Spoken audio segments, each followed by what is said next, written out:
حضور علیہ الصلوۃ والسلام فرماتے ہیں رب نہ تمہارا چہرہ دیکھتا ہے نہ تمہاری جیب دیکھتا ہے، مالک تو جب دیکھتا ہے تمہارا دل ہی دیکھتا ہے۔ تو دل کی کیفیت اللہ کو پتہ ہے۔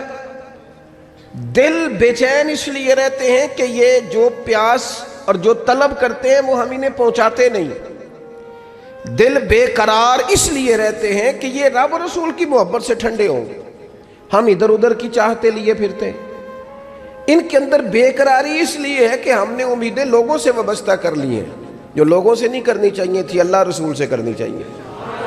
ہم نے اسباب کو اختیار کرنا ہے، بھروسہ اسباب پر نہیں، بھروسہ تو اللہ تعالیٰ پہ کرنا ہے۔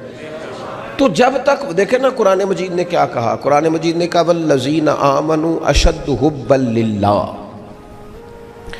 فرمایا وہ لوگ جو ایمان لے آئے وہ اپنے رب سے شدید محبت کرتے ہیں،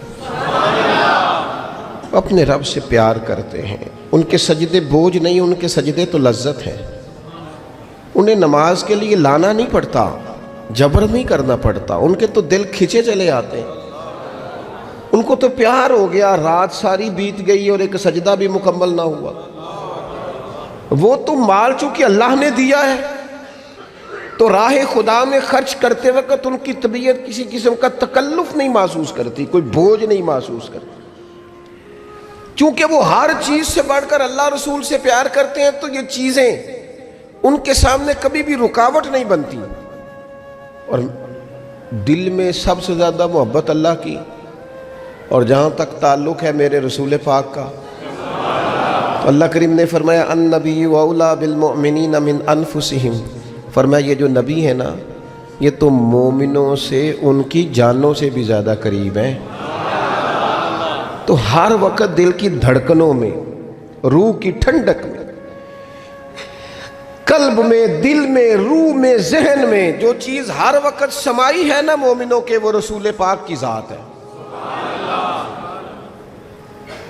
اگر رات ساری بندہ یہی سوچتا رہے کہ سویرے یار کس طرح کام چلانا ہے، پیسے کیسے آئیں گے، جو میرے پاس 2 لاکھ ہے اسے 6 کیسے کرنا ہے، اور یہ 6 ہے یہ 12 کیسے ہو سکتا ہے، اور جناب یہ دنیا میری کیسے آگے بڑھ سکتی ہے، اور یہ جو پلاٹ پڑا ہے نا میرے گھر کے بالکل سامنے کیسے کچھ چکر چلے کہ میرا ہو جائے، گاڑی ہے ذرا چھوٹے ٹائروں والی بڑے ٹائروں والی کیسے آ سکتی ہے۔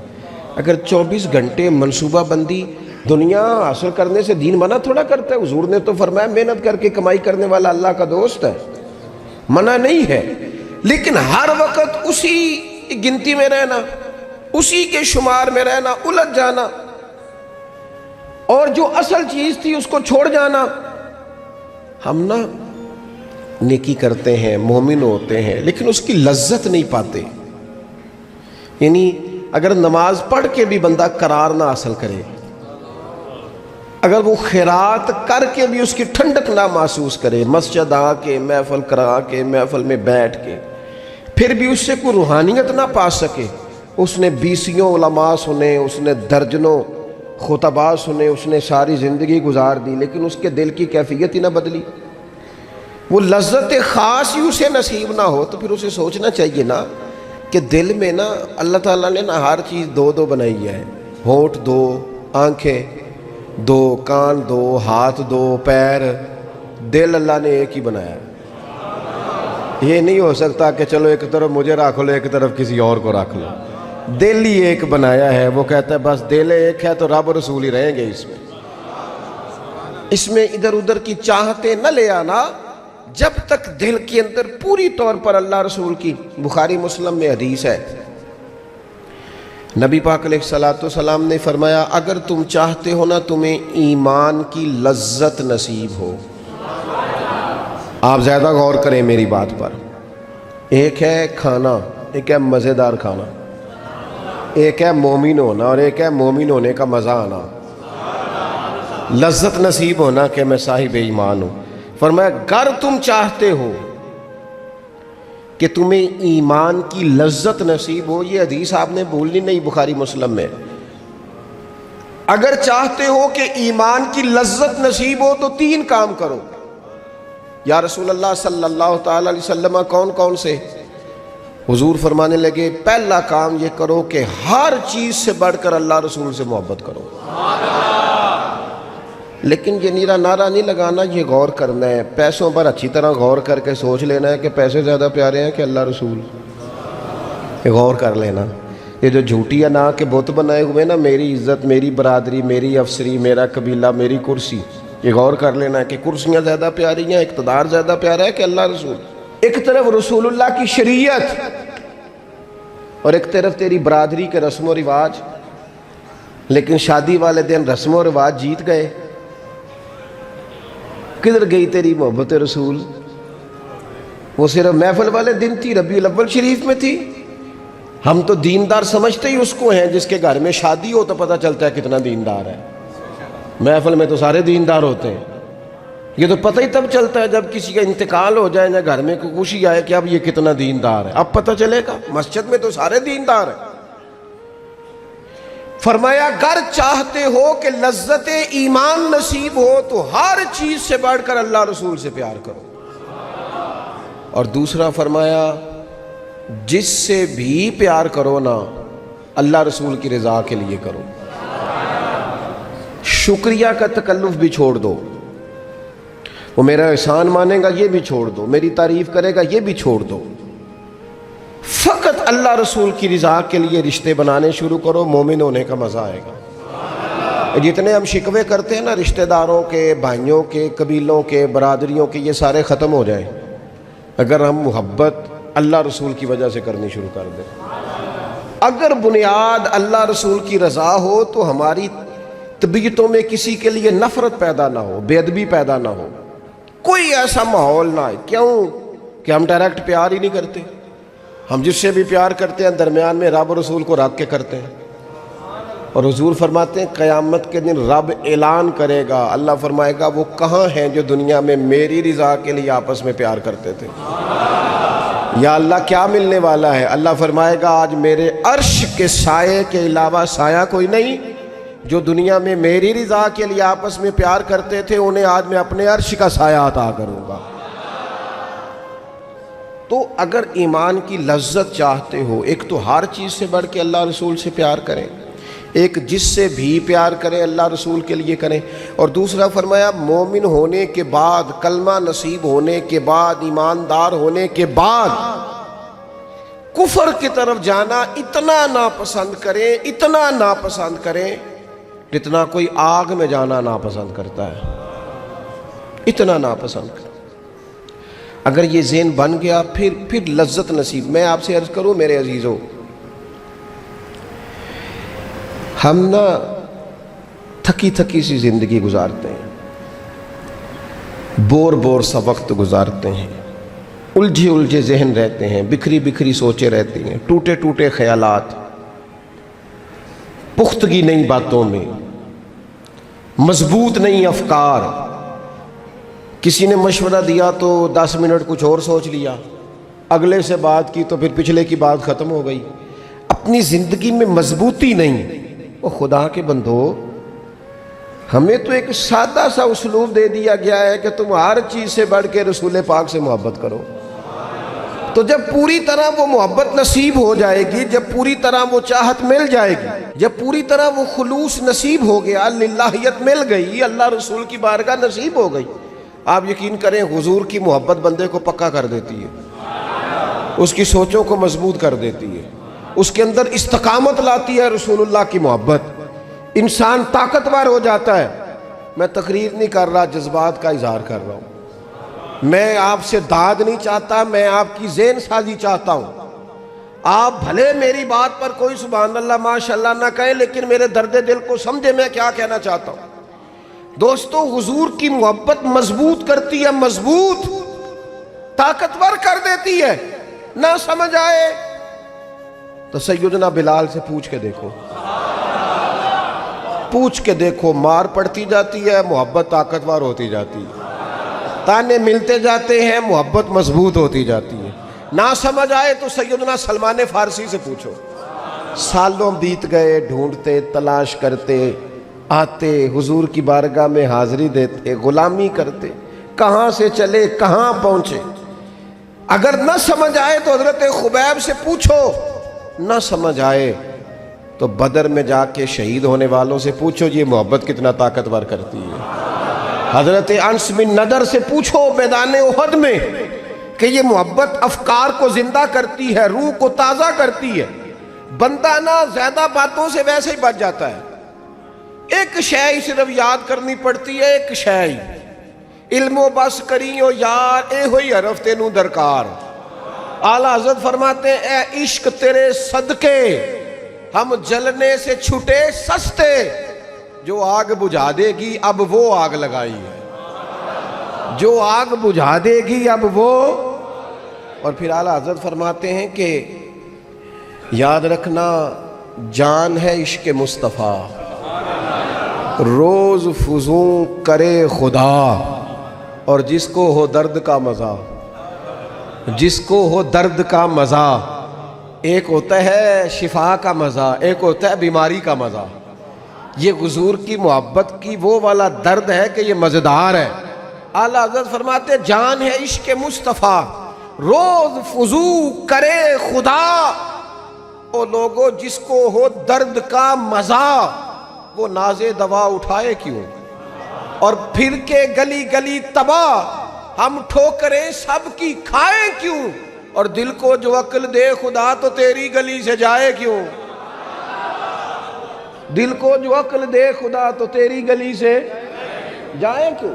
صحابی بیٹھے نا نبی پاک کی بارگاہ میں، اور دیر سے بیٹھے اور جم کے بیٹھے، بٹھا کے اپنے محبوب کو اپنے پہلو میں، جو لوگ کچھ نہیں کرتے وہ بھی کمال ہی کرتے، دیر سے بیٹھے اور بیٹھے ہیں تو نبی کریم نے فرمایا جاؤ کوئی کام بھی کرو۔ اٹھے، ستون کی اوٹ سے ہو کے واپس آگے، کہنے لگے یا رسول اللہ آپ کے بغیر دل ہی نہیں لگتا، تو طبیعت ہی نہیں جمتی، کہیں نظر ہی نہیں ٹھہرتی۔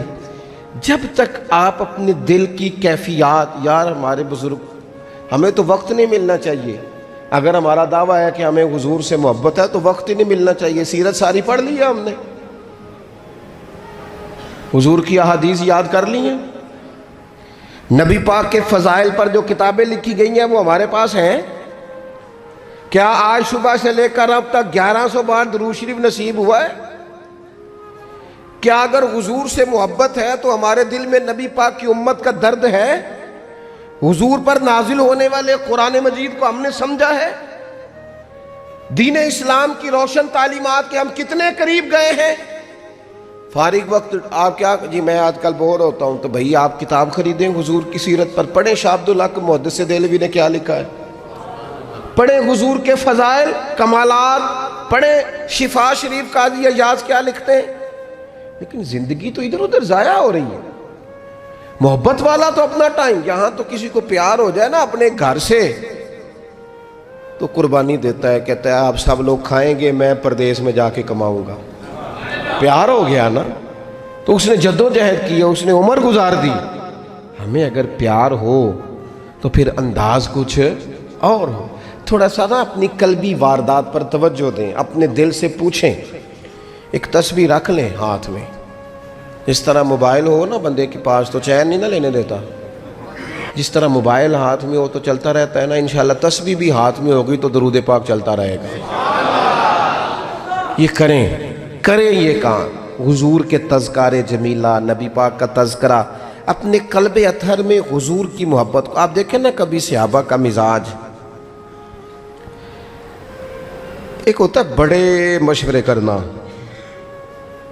اور ایک ہوتا ہے زندگی میں نا ایک حرف یاد کر لینا۔ صحابہ نے نا ایک سبق یاد کیا تھا کہ جو حضور کہہ دیں گے نا، یہ بڑا مختصر، بڑا جامع، بڑا مزیدار اور سارے پہلوؤں کو اکٹھا کرنے والا سبق ہے۔ جو کریم کہہ دیں گے نا، لمبی چوڑی دوڑ ہی نہیں، جو حضور فرما دیں گے۔ حضرت صدیق اکبر سے پوچھا آپ کو پسند کیا ہے؟ کہنے لگے حضور آپ کو دیکھتے رہنا، میرا دل کرتا ہے میری بیٹی گھر میں خدمت کرے، حضور میرا دل کرتا ہے اللہ مجھے مال دیتا رہے، میں آپ کے قدموں پہ قربان کرتا رہوں۔ سانو تے قید سجن دا گہنا ہے، وہ جینج رکھے ایسا اونج رہنا ہے۔ ہم نے نہ طے کر لیا ہے، ہم نے ادھر ادھر ایک مختصر سے سبق یاد کر لیا ہے۔ آپ یاد رکھیں ہمارے پاس کوئی نہ کوئی لذت ہے، کسی نہ کسی چیز کے پیچھے دوڑ رہے ہیں، ہر بندہ دوڑ رہا ہے، کچھ مان کے دوڑتے ہیں، کچھ نہ مان کے دوڑتے ہیں، لیکن دوڑ لگی ہوئی ہے۔ آپ یقین کریں میں ایسے لوگوں کو بھی جانتا ہوں جو ڈھونڈ کے محفل میں جاتے ہیں، آج میں نے اپنے نبی کی نعت سننی ہے۔ میں ایسے لوگوں کو بھی جانتا ہوں جن کو کتاب مل جائے نا، ٹائٹل پہ لکھا ہو حضور کا تذکرہ ہے، دوڑ کے خرید لیتے ہیں۔ میں نے دیکھا ہے کہ حضور کے میلاد پاک میں وہ یوں خرچ کرتے ہیں کہ جیسے بس پوری کیفیت طاری ہو گئی۔ نبی پاک کی نسبت جہاں نظر آئی، حضور کے اصحاب کی بات آئی یا اولاد کی بات آئی، امت کے اولیاء کی بات آئی یا علماء کی بات آئی، دین کے طلباء جو مدرسوں میں پڑھتے ہیں ان کی بات، جہاں جہاں ذکر آیا ہم نے نہ کبھی قطرے پہ غور کیا اور نہ دریا دیکھا، بس جہاں تیری جھلک دیکھی وہیں ڈوب گئے۔ اپنے دل میں اس محبت کو پیدا کریں۔ میں آپ سے عرض کروں، اولادیں بھی پریشان ہیں ہماری،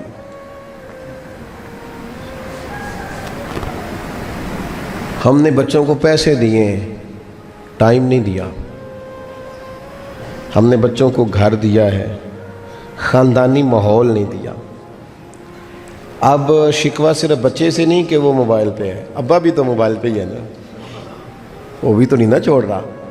بچے جو چھوٹے موٹے سوالات اپنے ماں باپ سے پوچھتے تھے تو ایک خاندانی روایات، ان کا حسن منتقل ہوتا تھا، وہ اب رخصت ہو رہا ہے۔ بچے اپنے گھروں میں، آپ کو پتہ ہے یہ صحابہ کی اولادیں کیوں جان قربان کرتی تھی نبی پاک پہ؟ انہوں نے گھر میں جو دیکھا تھا نا اپنے ماں باپ کو کرتے تو وہ تیار تھے، ایک سے ایک بڑھ کر تھا۔ حضرت عمر بن جموح جنگ میں آئے تو چاروں بیٹوں سمیت آئے، اولادیں ساتھ آئیں ان کی، کیوں؟ انہوں نے اپنے بچوں کو وقت دیا، ٹائم دیا، ان کی تربیت کی۔ دیکھیں ایک ہے میں تقریر کروں، تقریر سے بھی بچے سیکھیں گے، ایک ہے کہ جو ان کا باپ کرتا ہے۔ میں اکثر ایک مثال دیتا ہوں، میں کہتا ہوں کہ کئی دفعہ گھر میں نا اماں کہتی پتر چپ کر جا، تیرا ابا آج کل پریشان ہے، ناراض ہو جائے گا، چپ کر، ابھی بات نہ کرنا، کاروباری ٹینشن چل رہی ہے۔ ہوتا ہے کہ نہیں؟ پتر آج نہ بات کرنا، آج تیرے ابا جی کا موڈ نہیں ٹھیک، ہوتا ہے نا؟ تو کبھی کبھی یوں بھی ہونا کہ ابا بستر میں رو پڑے تو پتر اٹھ کے جا کے پوچھے اماں جی خیر ہے، تو اماں بھی رو پڑے، اماں بتاؤ تو صحیح ہوا کیا؟ تو اماں کے پتر تمہارے باپ کو نا حضور کا مدینہ یاد آ رہا ہے۔ آپ یقین کریں یہ رنگ اولاد پہ وہ رنگ چڑھائے گا، یہ انداز وہ انداز سکھائے گا۔ ابا پیسوں کے لیے تو روز روتا ہے، زمینوں جائیدادوں کے لیے روتا ہے، میرا کاروبار نہیں چلتا روتا ہے، کاش یہ کبھی حضور کی محبت میں روئے، یہ کبھی اس درد سے تڑپے، کبھی اس کی وہ کیفیت بنے، تو بچے کو کہنا نہیں پڑے گا اپنوں کے تو آنسو دیکھ کے بندے کے آنسو آ جاتے ہیں۔ روحوں کی جیسے ہی قربت ہوتی ہے درد آنسو بن کے چھلک نکلتا ہے۔ جب تک یہ محبت اس بار رفتگی کے ساتھ نہیں پیدا ہوگی، کبھی ابا انگلی لگائے نا بچے کو اور مسجد میں جا کے قاری صاحب دل بڑا پریشان ہے، ذرا حضور کی نعت تو سنائے، ذرا گھر میں بچے کو کہے نا پتر یہ کھول ذرا موبائل اور حضور کی فلاں نعت تو لگا، میرا دل کر رہا ہے۔ تو یہ بھی انداز ہے جو بچوں کے دلوں میں حضور کی محبت پیدا کرے گا۔ لیکن ہم نے نا بالکل ایک روایتی انداز اختیار کیا ہوا ہے۔ ٹھیک ہے کبھی کوئی سلسلہ ہو گیا تو ہو گیا، اس کی جو عملی کیفیات ہے وہ ہمارے ہاں نہیں ہے۔ بات ختم کرنے لگا ہوں، نبی پاک صلی اللہ تعالیٰ علیہ وسلم کے غلاموں حضرت سعد بن ابی وقاص رضی اللہ تعالیٰ انہوں نے نا کلمہ پڑھ لیا، ماں احتجاج پہ بیٹھ گئی، اگر تو کلمہ نہیں چھوڑے گا تو میں روٹی نہیں کھاؤں گی اتنی دیر تک جب تک تو کلمہ نہیں چھوڑتا ماں صلی۔ صحابہ کرام نے نا شدید ٹکراؤ دیکھا ہے جب وہ مسلمان ہوئے۔ ہم تو نیکی کرتے ہیں، کوئی خیر کا کام کرتے ہیں تو شاباش ملتی ہے، وہاں یہ نہیں تھا، وہاں تو آپ نے اعلان کیا نہیں اور پتھر برسے نہیں۔ اماں بھوک ہڑتال پہ بیٹھ گئی، اب ظاہر ہے گلی محلے میں باتیں بھی ہوتی ہیں، برادری قبیلے میں بلو جی اماں ہڑتال پہ بیٹھی ہے، بھوک ہڑتال پہ۔ حضرت سعد بن ابی وقاص نے 2-3 دن دیکھا، تیسرے دن ماں بھی تھوڑی اب